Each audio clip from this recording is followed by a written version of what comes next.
Nós estamos no quadro Vida de Pastor e eu tenho muita alegria de receber aqui o apóstolo Gleidson de Muriaé, Minas Gerais. Que alegria, querido! Como você Amém. está? Graças a Deus. Apóstolo Daniel, é um prazer imenso estar aqui participando desse momento e compartilhar tudo aquilo que o nosso Pai tem feito por nós nesse ministério, nesse chamado, nessa missão que é a vida de pastor. Show, muito show, muito show. Querido, qual foi o momento em que você se percebeu, em que aquele momento definiu que você tinha um chamado pastoral? Você falou, esse é meu caminho, a partir de agora eu vou dar os passos necessários para trilhar o momento. A minha caminhada, a minha trajetória, ela é bem interessante, porque a princípio eu não entendi um chamado para ser pastor. Eu fui criado num lar evangélico, porém, em algum momento na minha adolescência, a gente quer aproveitar um pouco a vida, né? E eu fiquei fora um bom tempo. E chegou um momento que eu tive uma experiência muito forte. Foi uma experiência através de sonho. Alguém pode chamar de sonho, mas, na verdade, eu creio que foi uma experiência espiritual. Foram sequências de 3 noites. A primeira noite eu estive numa situação, nesse sonho, em que eu via as almas de todas as pessoas no mundo inteiro. Uau! Dentro de um julgamento. Uau!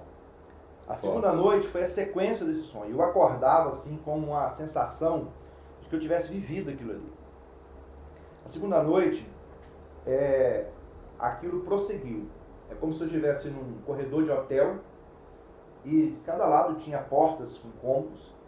E eu caminhava ali com alguém do meu lado, alguém me guiando naquela caminhada. E eu olhava, observava em cada cômodo, eu via muitas pessoas com semblante triste, sofrendo, acorrentadas. Nossa! E aquelas pessoas olhavam para mim, estendiam a mão, pediam ajuda. Meu Deus! Mas eu não podia entrar ali. E quando terminou aquela caminhada, eu fui levado a um lugar, como se fosse uma praça, onde havia muitas pessoas. E eu estava numa plataforma e dali eu pregava para aquelas pessoas. Tudo isso aconteceu eu fora da igreja, fora da presença de Deus. Estava comendo as sobras que saem do chiqueiro dos porcos. Exatamente. Lá no pecadão. Exatamente. E Deus exatamente. te chamando. Vivendo a ilusão, né? Eu falo que é viver a ilusão. Fora de Cristo, a gente vive uma ilusão, né? E Deus é especialista em desiludir a gente. Show. Deus desilude a gente, né? E aí o que acontece? Eu, naquele sonho, eu vi aquela multidão de pessoas e eu naquela plataforma pregando para aquelas pessoas. E quando termina aquela pregação, eu desço, vem um rapaz até mim e esse rapaz ele estava de muletas, com dificuldade de andar. E ele falava comigo assim, ora por mim. E no sonho eu orei para aquele rapaz e ele foi curado imediatamente, no sonho. No terceiro dia, terceira noite, né? Eu tive um terceiro sonho. Eu estava em um lugar, muitas pessoas doentes, e eu queria orar para aquelas pessoas, queria pregar para aquelas pessoas, mas eu não sentia, não saía a palavra da minha boca. Eu tinha aquela necessidade de falar, só que não saía a palavra. E naquele dia foi uma experiência muito forte, porque eu vi como com a figura angelical, ele veio todo de branco, resplandecente, e ele tinha uma pedra vermelha na mão, uma pedra grande. Então ele pegou aquela pedra e abriu a minha boca, e colocou, empurrou aquela pedra desse jeito assim, ó, dentro da minha boca. Tocou com a tenaz. Era uma pedra, ela desceu, eu acordei naquele momento sentindo que algo tinha descido por aqui. E eu estava de pé, em cima da cama, falando em línguas. Fui renovado pelo Espírito Santo, desci uma unção muito forte naquele momento. Uma coisa assim espetacular, foi assim aquela madrugada eu já não consegui dormir mais. E dali eu entendi que eu precisava voltar para a casa do Pai e fazer aquilo que Deus estava chamando. Mas eu não entendia como chamado pastoral, né? Então eu fui... experiência forte, mano. Sim, sim. Aí eu comecei a pregar na igreja, pregar, né? E depois de uns 2 anos que eu estava pregando, isso aqui que é muito interessante. Eu estava numa igreja grande, né? Muitas pessoas numa cruzada evangelística, e no momento da oração pelos enfermos, aparece um rapaz de muletas que veio pedir oração. E esse rapaz era o mesmo rapaz do meu sonho. Uau! Deus confirmando o processo. Era o mesmo rapaz. E ali naquele momento, naquela oração, o rapaz realmente foi curado. Dá para arrepiar, pensando na ação de Deus, né? Ele deixou as muletas e saiu andando. Ele ficou curado, ele está lá na cidade, andando para todo lado, curado. Glória a Deus. E ali eu entendi que Deus estava selando aquilo que havia sido, aquilo que aconteceu naquele sonho, naquele chamado. E ali foi uma trajetória, né? Pregando, passei um tempo como pregador, né? Às vezes itinerante, né? Pastor auxiliar, e lecionei no Instituto Teológico de Teologia por uns 4 ou 5 anos, né? Como professor. E aí chegou um momento que eu falo assim, que pastor, eu fui empurrado para ser pastor. Eu quero ser pastor, estou sentindo o chamado de ser pastor, vou ser pastor, não. É uma coisa assim que eu fui, tá aqui, é o seu momento agora, você tem que pastorear. E foi uma experiência, assim, para mim muito difícil. Porque, na verdade, eu nunca me preparei para ser pastor. Me preparei para ser um pregador, pregar a palavra, ensinar. Entendi. Instruir pessoas, mas pastorear ovelhas é uma outra realidade. Faz muito sentido o que você está falando. Pastorear é outra realidade. Como foi o momento em que você se percebe, o óleo descendo na sua cabeça e diz, agora eu sou pastor? Isso dentro de você. Como que fluiu isso? Na verdade, sim, eu identifico isso não assim por uma... Vamos dizer que foi por uma experiência. Eu identifico que eu sou pastor pela ação de Deus na vida das pessoas às quais eu estou conduzindo, instruindo e ensinando. Eu entendo assim que não existe pastor sem ovelhas. Pode ser que alguém pense diferente, mas para mim, se você não tem ovelhas, você não é pastor. O que te torna um pastor são ovelhas. Na minha percepção, é assim que funciona. A partir do momento que tem pessoas que vão até você, te pedem orientação, e você instrui aquelas pessoas, e aquelas pessoas começam a ser abençoadas através da instrução que você deu, da revelação que o Espírito te concedeu e você transmitiu a elas, isso melhorou, mudou a vida delas, elas te reconhecem como alguém que influencia, como alguém que instrui. A partir desse momento você é pastor. Então, eu comecei a me ver pastor quando eu comecei a perceber que as pessoas me viam como pastor. Eu nunca me vi como pastor, jamais. Entendi.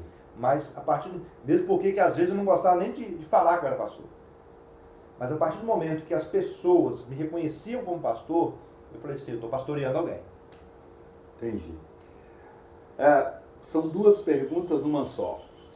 Primeiro, quanto tempo tem que você pastoreia? E se durante esse tempo de pastoreio, em algum momento ou em alguns momentos, você pensou em desistir? Essa é a pergunta chave, né? Eu estou pastoreando, assim, diretamente, já há 12 anos. 12 anos. Isso, pastoreando, né? Mas assim, que eu comecei no ministério, já são 23 anos. Pregando, pastor auxiliar, professor de teologia, mas pastoreando direto mesmo, uma igreja, com pastor local, são 12 anos. Pensar em desistir, se eu fosse falar todas as vezes que eu pensei em desistir, eu acho que o resto do dia hoje não seria suficiente, porque a gente pensa em desistir todo dia. Essa é a realidade. E eu tinha uma preocupação, falei assim, olha, se eu estou pensando em desistir, tem alguma coisa errada.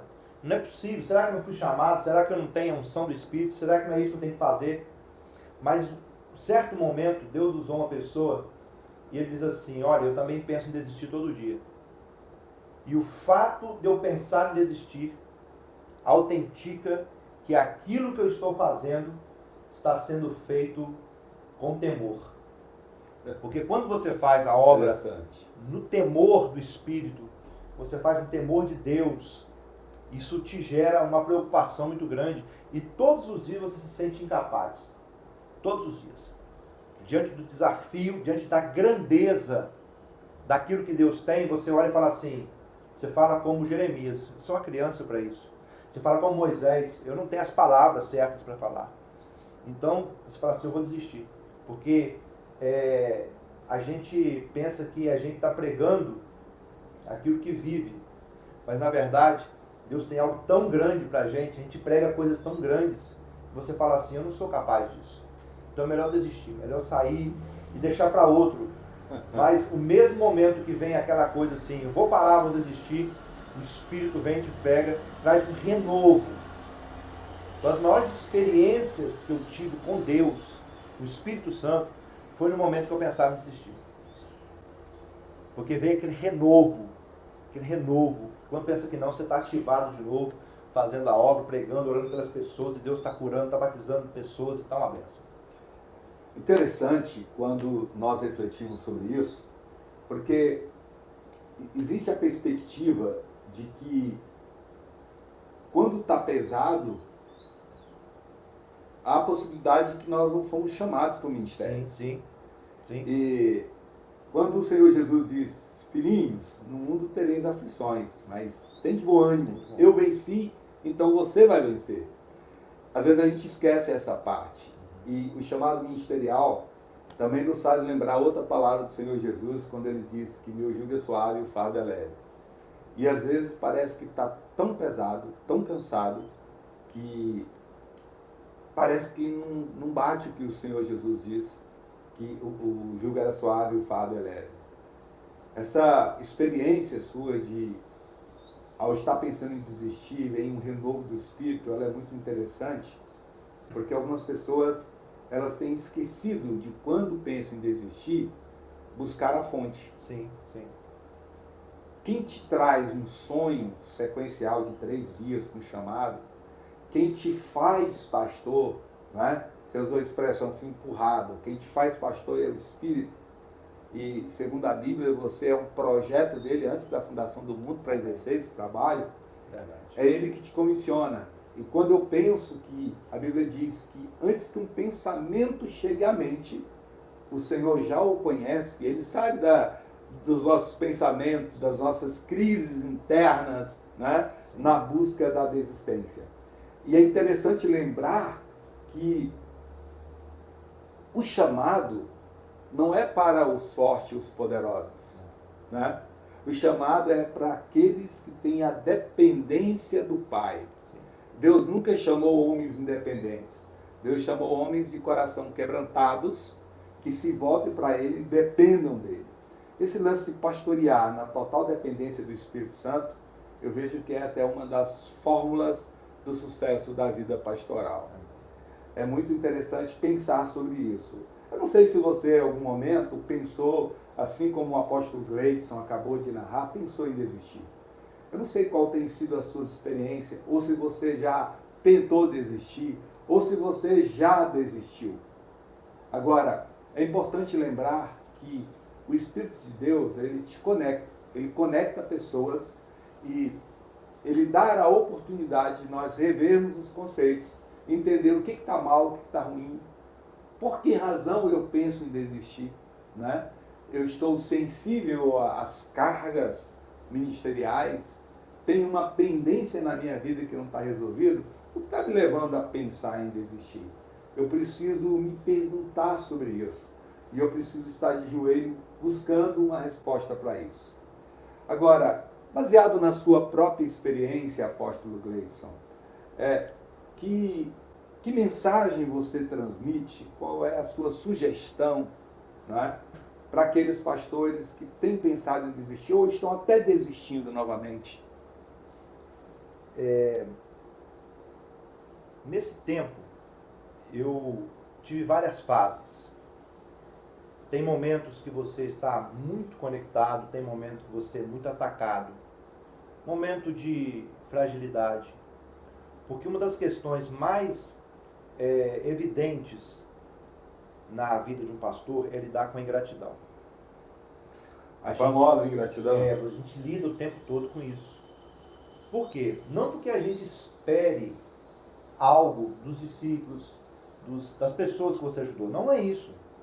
É porque às vezes você investe tempo e você está vendo aquela pessoa crescer, melhorar, e de repente, na hora dele levar aquilo para outras pessoas, até mesmo servir o reino, ele entra por um caminho que você sabe que é o caminho da derrota. E a gente sofre. A gente sofre porque a gente acaba vendo cada um como filho. Às vezes a gente tem mais contato com um discípulo na igreja do que com os nossos parentes, nossos familiares, até mesmo com aqueles que estão perto.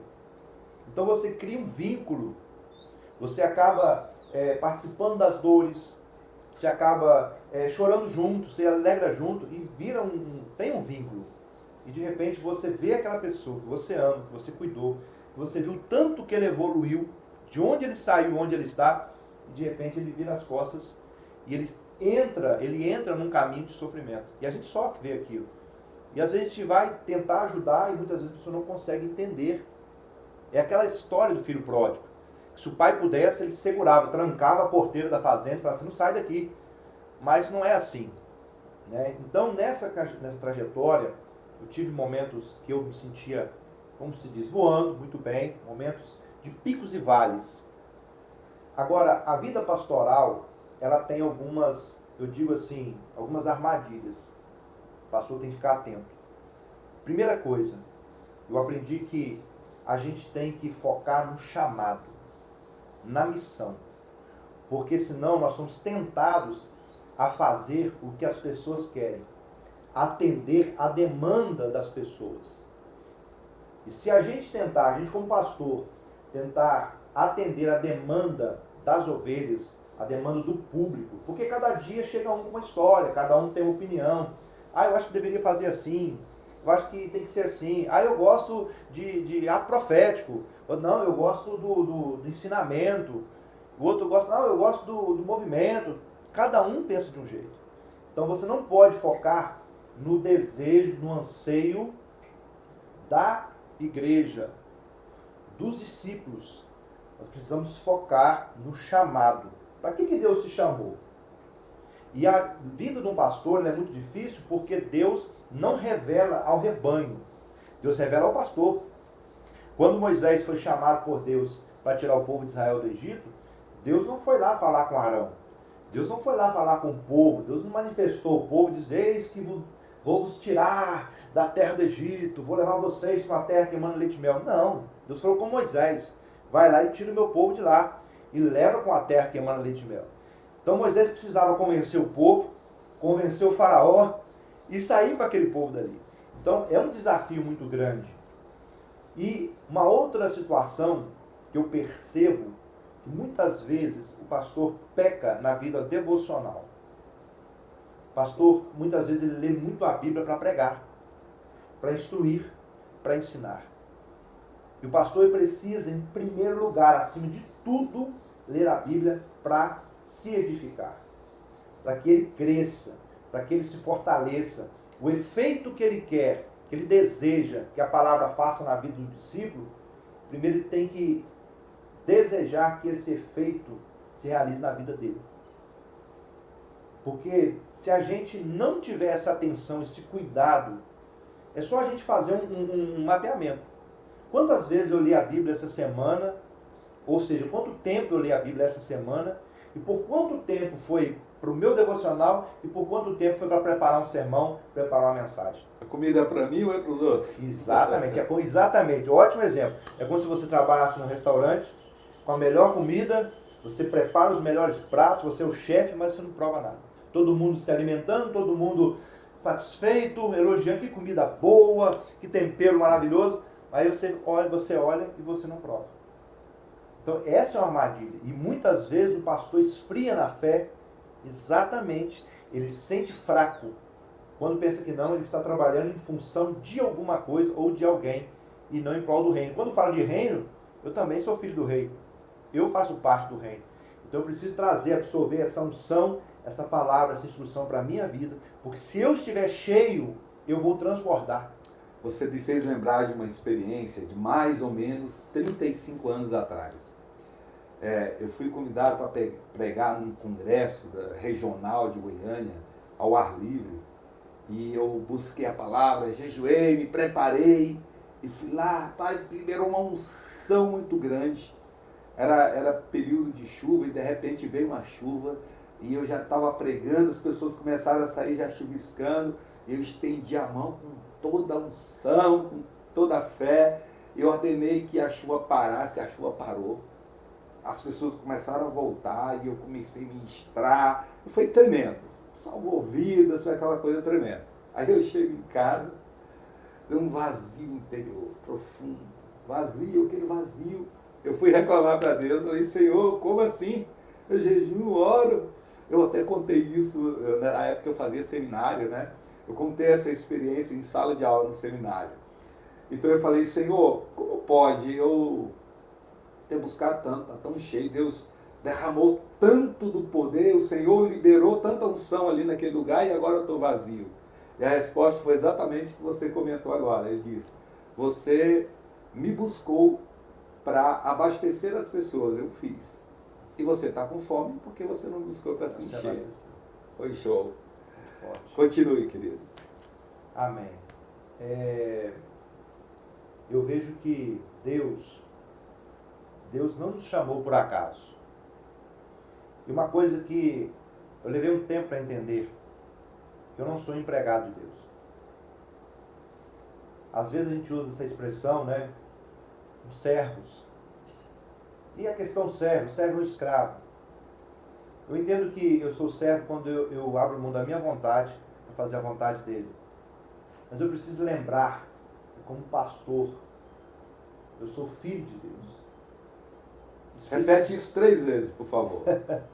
Como pastor, eu sou filho de Deus. Como pastor, eu sou filho de Deus. Como pastor, eu sou filho de Deus. Isso, 3 vezes. muito bom. Continue. E às vezes, olha só que coisa séria. Eu estou falando da minha experiência. Sim. Do que eu vivi, do que eu vivo, do que eu sinto, do que eu já vivi. Às vezes a gente trata as pessoas que estão lá na igreja como filhos de Deus. E nós não nos sentimos filhos. Isso é muito sério. Problema de paternidade. Exatamente. Você mesmo, você se vê numa missão. Estou numa missão. Citamos até Neemias, né? Estou fazendo uma grande obra. Mas uma coisa muito séria. Às vezes, nós, isso aqui serve para todos os pastores, para todas as pessoas que estão assistindo esse vídeo. Às vezes, nós fazemos a nossa obra em nome de Deus, pensando que é para Deus. Isso é muito sério. Concordo plenamente. Às vezes nós estamos fazendo algo, construindo templos, aquele templo lindo, mas lá no fundo, Deus fala assim, não é isso que eu quero que você faça. Eu ouvi uma frase outro dia que me chamou muita atenção. Não fique investindo em parede. Não fique investindo em estrutura física. Invista em pessoas. Invista em pessoas. Pessoas constroem paredes. Mas a nossa missão como pastor é edificar vidas. Um pastor amigo que ele falava assim, eu passei tanto tempo mexendo com construção de igreja, que tinha dia que eu chegava no culto, em vez de falar com o povo assim, vamos abrir a Bíblia, eu falava assim, vamos abrir a caixa de ferramenta. Tanto tempo mexendo com construção. A gente está tão cheio de trabalho, vamos tão abrir vazio essa de caixa Deus. de ferramenta. Né? Então isso aqui é muito sério. Identificar. Porque Satanás ele está procurando oportunidade. Procurando oportunidade. E muitas vezes, eu sempre falo que quando Satanás não te derruba com o sofrimento, com a dor, te batendo, ele vai tentar te derrubar te elogiando. Mexendo no orgulho. Isso, a síndrome de Lúcifer, a síndrome de Nabucodonosor. E o pastor tem que ter muito cuidado. Me lembra de John Bunyan. John Bunyan, aquele escritor de O Peregrino, né?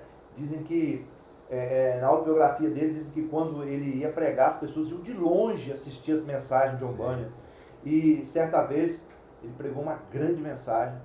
E quando ele estava descendo da tribuna, alguém disse para ele: cara, essa é a maior mensagem que eu já ouvi na minha vida. Isso é muito bom, que não sei o quê. E ele citou: olha, lá em cima Satanás já me falou sobre isso. Ele já me disse isso. Então a gente tem que ter muito cuidado. Estava vigilante ele aí. Exatamente, tem que ter muito cuidado. Porque senão a gente fala: eu estou fazendo a obra de Deus. Não, às vezes a gente está fazendo a nossa obra. A gente está investindo nos nossos projetos aqui dentro. Às vezes as pessoas falam muito de falso profeta. Bate pesado. O falso profeta que ensina coisa errada. Tem gente que está ensinando coisa certa, está sendo falso profeta. Mas como assim?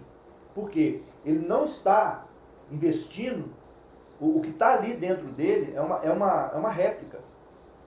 Não existe algo genuíno ali dentro. Ele está usando, ele está pregando a palavra, mas no momento em que ele termina a mensagem e alguém vem e elogia, ele se sente. Eu já vi muitas vezes isso. Quantas vezes em igreja grande, vários pastores, auxiliares, e às vezes o pastor acabava de pregar e falava: rapaz, você viu que palavra, cara? Que palavra! Você viu? E eu me incomodava muito com isso. Muitas vezes me incomodou. Não que às vezes a gente não receba elogio, a gente receba. A gente recebe. Só que se você recebe um elogio de um discípulo, de um outro pastor, de um colega de ministério, que palavra abençoada, eu preciso sair dali, chegar diante de Deus. Quando chego em casa, falar: Senhor, estou com algo aqui que não é meu. Isso aqui não me pertence. Fulano falou que a mensagem foi uma bênção, que eu fui um ótimo pregador essa noite, que o Senhor me usou muito, mas toma aqui, que essa glória é do Senhor. É do Senhor. Eu sou apenas um instrumento. E quando a gente tem essa consciência, não é a gente querer ser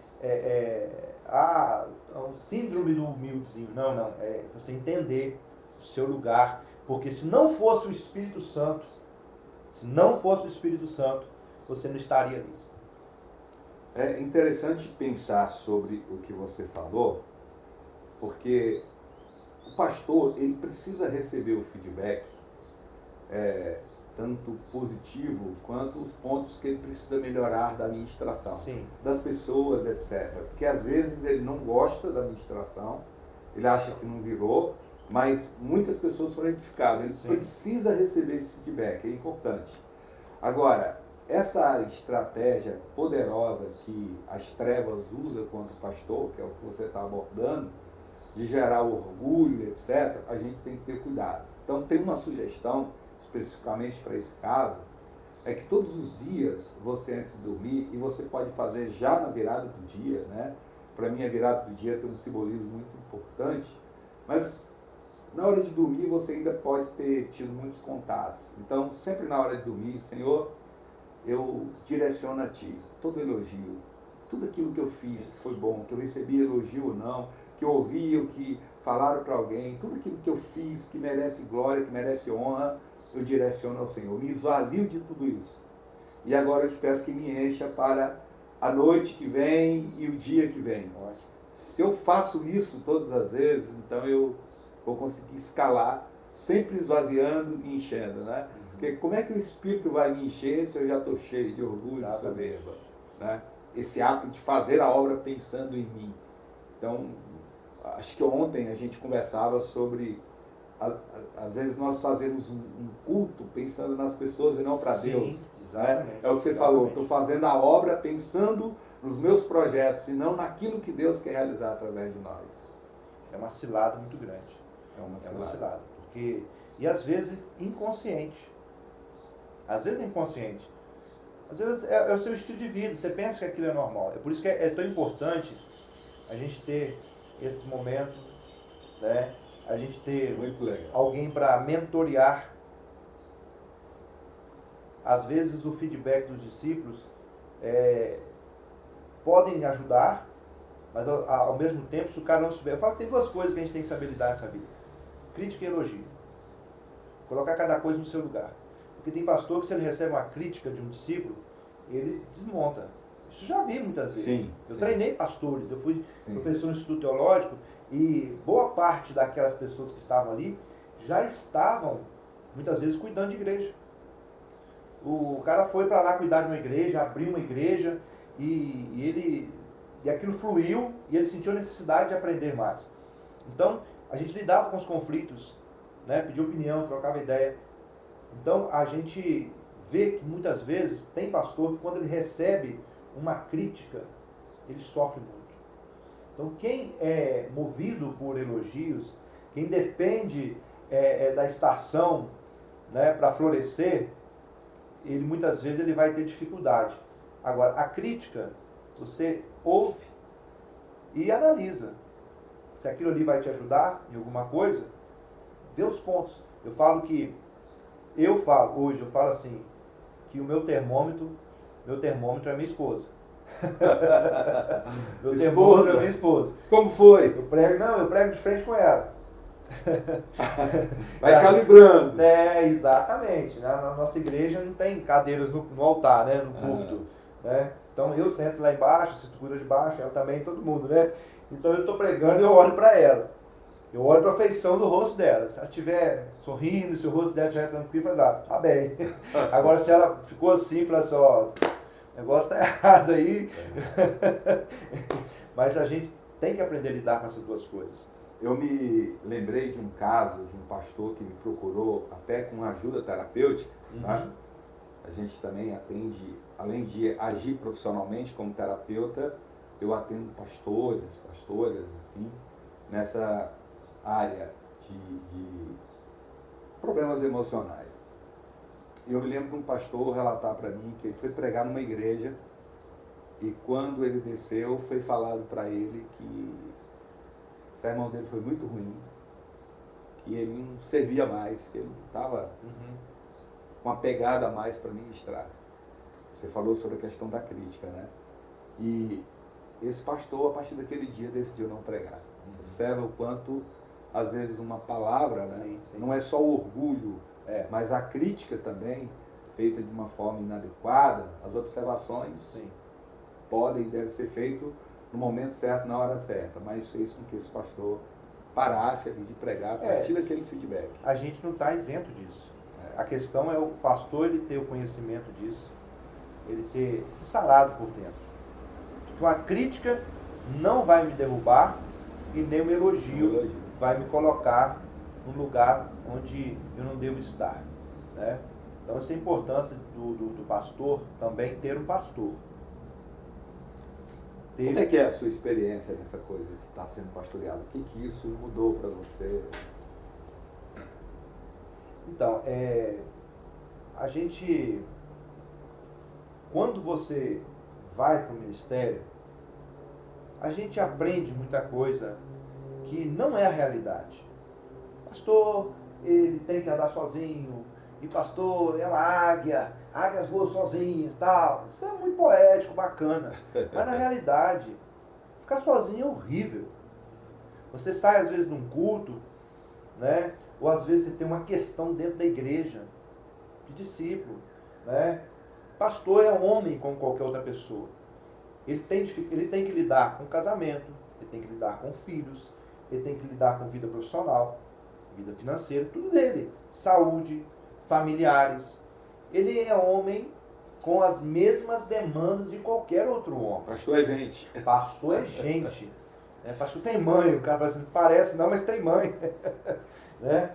Então, esse pastor, ele precisa, às vezes, sentar perto de um outro pastor, que ele reconheça essa autoridade espiritual, a unção dele sobre a vida dele, para ministrar na vida dele. Às vezes abrir o coração, está doendo aqui, está difícil aqui. Muitos pastores perecem porque estão sozinhos.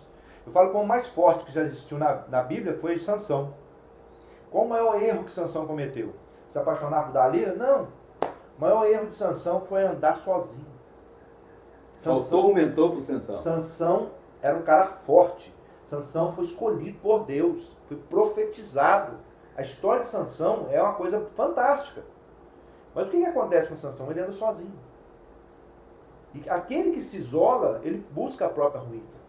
Só que o pastor, ele tem essa dificuldade às vezes, e é necessário, extremamente necessário. Você que é pastor, está assistindo esta palavra agora, assistindo esse vídeo. Entenda uma coisa, não se isole, não fique sozinho.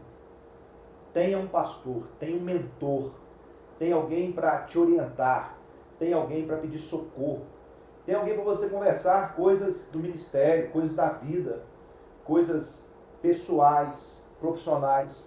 Tem que ter. Porque senão você, às vezes, uma coisa mínima que está sendo colocada como uma grande pedra de tropeço, você está enxergando aquilo como uma grande pedra. Mas você vai chegar perto do seu pastor, do seu mentor, do mesmo jeito que a gente faz com as pessoas, a gente precisa de alguém que faça com a gente. Tem uma questão aí, dentro do que você falou, é que tem alguns ministérios que eles são ligados a convenções. Sim, sim. Então, ele faz parte de uma convenção. E aí ele considera que ele tem uma cobertura espiritual e tal, porque ele está ligado a uma convenção. Sim. Só que ele não tem isso que você acabou de falar. Sim. Aquela pessoa próxima com maturidade espiritual, com autoridade, para ele vir e colocar Sim. as suas questões, as suas demandas, as suas frustrações, às vezes até compartilhar alegrias. E uma coisa que eu repito muito é o problema do pecado. Certo.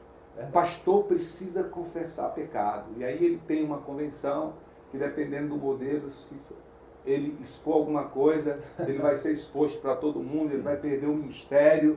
E um dos fardos Ele vai que ser leva... tratado, ele vai ser excluído. excluído. Ou então, passa a mão na cabeça, está tudo bem, meu filho vai. Mas não não tem cura. tratamento, Exatamente. não tem acompanhamento, enfim, e esses pastores se perdem no meio do caminho. Eu percebo também que dentro desse pensamento de pastor estar com alguém que fale na sua vida, o pecado não confessado é um dos grandes fatores que levam os pastores a querer desistir do ministério. Sim. A consciência, ele está no altar, mas de repente ele não se desenvolveu profissionalmente em outra área, ele vive do ministério, se ele confessar ele vai perder, e como diz a própria Bíblia, aquilo vai corroendo os ossos, apodrecendo os ossos do pecado, sim. né? O salmista fala sobre isso. Então isso é uma das razões que leva o pastor a querer desistir do ministério. E é a linha de raciocínio que você está traçando do que o que fazer, então, se eu penso em desistir, qual é a linha, né? É o que você está dando como resposta. Então, uma das coisas é, tenha um mentor, tenha um líder espiritual, uma cobertura, que você possa realmente abrir a sua vida, compartilhar as suas demandas. Foi muito interessante o que você colocou, a questão da convenção.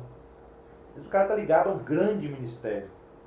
E às vezes ele não tem acesso ao líder do ministério. Ele não tem acesso, né? E aí ele pensa, não, já tem uma cobertura espiritual. Tá, mas e pessoal? Mesmo ele estando ligado a uma convenção, tendo líderes, pessoas, ele precisa de ter alguém de confiança. Ele precisa ter um amigo pastor. Eu falo que Davi, eu gosto do exemplo de Davi. Davi, ele tinha um príncipe como amigo, que era Jonatas. Ele tinha um profeta na vida dele, Samuel, né? E depois vem Natan, né? Num momento complicado, né? Natan. E ele tinha um sacerdote. Ele tinha um sacerdote, Abiatar. E fala com ele assim, ó, o que nós vamos fazer? Vamos buscar a arca. Isso é muito forte. Vamos buscar a arca. Porque, então, o pastor ele também precisa disso aí. Ele precisa de ter alguém que está ligado a ele ali, que vai conduzir em demandas. Ele precisa ter um amigo que vai conduzir ele em demandas de amizade. E ele precisa de ter um sacerdote, precisa de ter alguém para profetizar na vida dele. Porque se ele isolar, ele vai perecer. Vai perecer. Vida de pastor tem sempre muita coisa interessante para compartilhar, né? Vida de pastor é vida de pastor. A pergunta é, como é que você está? Você está sozinho? Você está perecendo dentro do seu orgulho, dizendo para todo mundo que está tudo bem, e lá dentro de você está muito mal? Querido, você tem um Espírito Santo que habita dentro de você e ele é teu amigo, teu conselheiro, a primeira pessoa a buscar. Só que você está na terra e você precisa também se conectar. Quando Deus me chamou para desenvolver o projeto, a rede de relacionamento, conexão pastoral, a ideia é exatamente isso, é para pastores se conectar. Você é águia e você precisa estar só no quarto da intimidade com Deus, você precisa estar só. E na medida que Deus vai te dando mais unção, você vai estar menos disponíveis para horas de perda de tempo, de coisas que não te evoluem. Agora, necessariamente, todos nós precisamos estarmos conectados uns com os outros.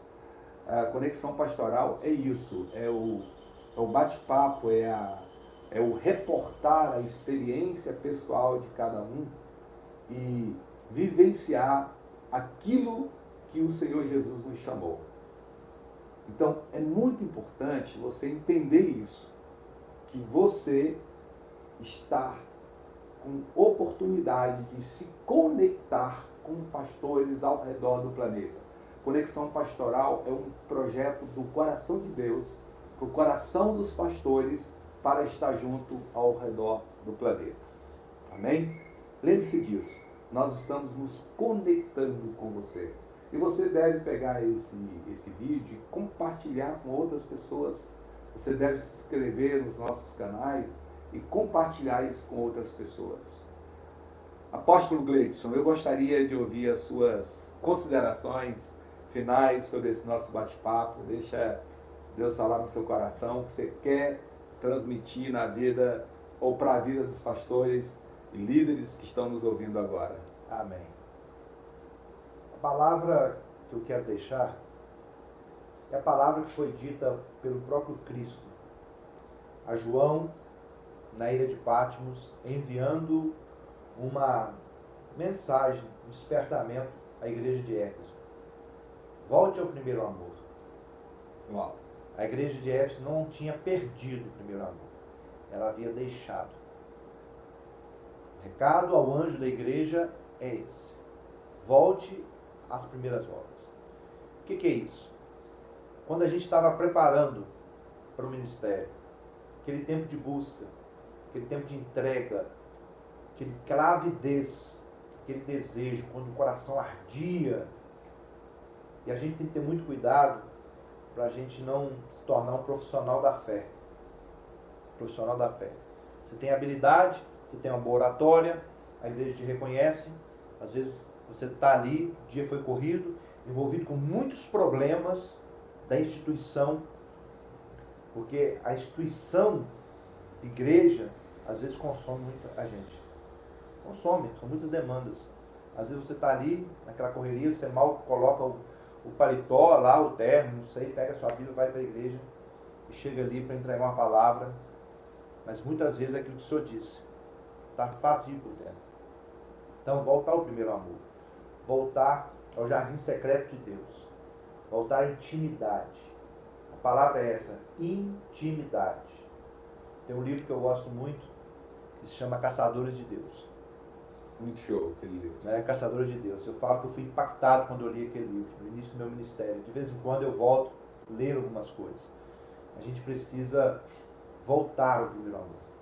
Nós precisamos entregar a nossa vida numa devoção, numa adoração, numa intimidade. Porque senão nós perecemos. Acontece com a gente como aconteceu com Moisés. Moisés não entrou na terra prometida. O povo que ele guiou vai até ali, entra na terra. Josué e Caleb veio desde o Egito, entra com toda a família dele ali. E Moisés perece no caminho. Então tem uma preocupação muito grande. E pode acontecer. Pode acontecer porque Jesus falou sobre isso. Jesus falou sobre isso. Então, o que eu quero deixar aqui para todos os pastores que estão assistindo esse vídeo. Volte ao primeiro amor. Aquela intimidade, aquela conexão linda, linda, linda do princípio. Aquela coisa, aquele anseio de fazer a obra, de pregar a palavra, de sentir Deus, de adorar, de louvar e glorificar. A gente precisa disso aí. Muito show, muito show. Querido pastor, voltar ao primeiro amor, esse é o recado para você, voltar à intimidade, aos relacionamentos e entender o princípio pelo qual Deus te chamou. Nós estamos conectados através do YouTube, através do Instagram, do TikTok e você através do Facebook, e você pode nos achar. E você pode conectar outros pastores. Pega a tua rede de relacionamento com pastores e comunica. Nós temos projetos muito interessantes para desenvolver através do Conexão Pastoral. Estamos montando uma plataforma em que pastores terão acesso a essa plataforma para tanto se disponibilizar, para estar cadastrado, para atender pastores no nível de alguém do outro lado do mundo atender você ou ser atendido por você. Então você receberá instruções de como fazer, porque o objetivo de Deus é unir esses pastores em prol daquilo que vai acontecer nesses últimos dias da igreja na terra. Nós somos chamados para conectar reino, e o objetivo do Conexão Pastoral é exatamente fazer você estar parte de um todo, porque nós somos um só rebanho de um só pastor. Conexão Pastoral é eu e você. Conexão Pastoral foi uma ideia que Deus colocou no meu espírito, que veio para a minha mente e eu coloquei em prática, sendo ajudado por outros pastores. Mas você, se você é pastor, se você é líder, você faz parte desse projeto. Então, divulgue, dissemine isso. Vamos estar juntos, vamos trocar ideia. Em alguns momentos nós faremos lives fechadas e abertos para discutirmos aquilo que o Pai quer fazer através de nós. E nós não estamos nem de longe nem de perto pensando em placa, né? Eu acho que nós já crescemos muito, já amadurecemos para ficar no conceito de placa. Qual que é a placa? Que ministério você pertence? Nós pertencemos ao ministério do Senhor Jesus Cristo. Ele é o nosso supremo pastor. Existe uma única igreja, que é a igreja que o Pai estabeleceu, as demais são apenas filiais de uma matriz, né? Então não importa se a sua placa se chama Assembleia de Deus, Batista, Presbiteriana ou Mac Church, enfim, não importa qual é o nome da sua placa. O que importa é que nós, em convergência de ideias, daquilo que é o corpo dorsal da mensagem de Cristo, nós precisamos estar convergindo a ideia de que Jesus morreu na cruz pelos nossos pecados e que aquele que aceita Cristo, se arrepende dos seus pecados, está indo no caminho, essa é a direção, e nós podemos nos ajudar independente dos nossos dogmas, da doutrina, da linha teológica que nós defendemos. Nós somos maior do que isso, porque tem algumas linhas teológicas, querido pastor, que na minha avaliação, nem no céu a gente vai ter a certeza se está certo ou está errado. Porque eu penso que quando nós estivermos com o Senhor, reinando com Ele, nós não vamos estar preocupados em fazer perguntas sobre linhas teológicas. Nós vamos estar adorando. Então, às vezes estamos presos às nossas defesas, diferenças teológicas, e esquecemos do ir de pregar o Evangelho, esquecemos do amor, né, um aos outros, esquecemos da santidade, esquecemos do jejum, da oração, da palavra. Então eu vejo algumas brigas na internet tão desnecessárias que só ajudam o ímpio a ficar longe do Evangelho e não constrói nada. Os nossos pontos de divergência está tudo certo, mas nós somos maiores do que isso. O chamado é maior do que a visão teológica de cada um, desde que a gente não esteja pregando sobre viver pecando como se tivesse vivendo aquilo que a Bíblia está propondo. É claro que nesse caso a gente não tem acordo. Mas fora disso, os detalhes teológicos são só detalhes. Estamos juntos, beijo no teu coração, muito obrigado. Amém. Ao apóstolo Gleidson por esse tempo, que Deus te abençoe e que você continue sendo o canal de Deus e que a cada dia mais fortalecido no Espírito. Amém. Beijo no teu coração, Amém. Deus te abençoe. Conexão Pastoral, compartilhe. Estamos juntos.